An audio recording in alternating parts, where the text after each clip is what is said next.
Okay, with this video we're going to work in the opposite direction. We're going to actually be given an equation and we're going to have to plot it on the graph.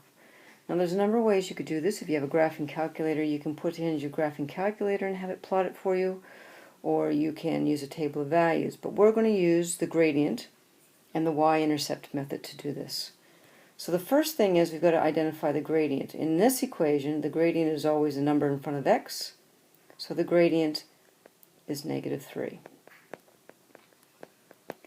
Now, -3 can be expressed as a gradient. We know that it's rise over run.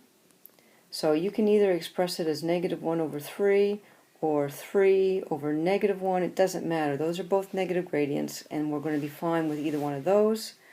And then the y-intercept is the other thing that we need to know. And the y-intercept is always the second number in the equation. In this case, it's -2. So to graph this, first step, plot your y-intercept.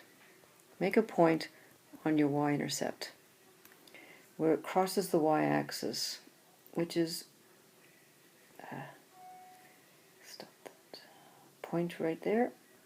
Doesn't want to make it, but there it is. Now, once you've got that done, you move according to your slope, to your gradient. Now, if I go this one here, -3, means I'm going down 3 and right 1. I'm not going to have room for it from here, so I'm going to use this one just because of the circumstances of the graph. So that means that I'm going to go up 1, so I'm going to go up 1, 2, 3, and then I'm going to go left 1, because that's what I do when I have -1. So I do a rise of 3 and a run of 1, and I get a line. I'm just going to freehand this line down through here, so forgive me if it's not completely straight. But there's your graph. Now you use the straight edge and you get that tidied up, and that's how you plot a graph from a linear equation.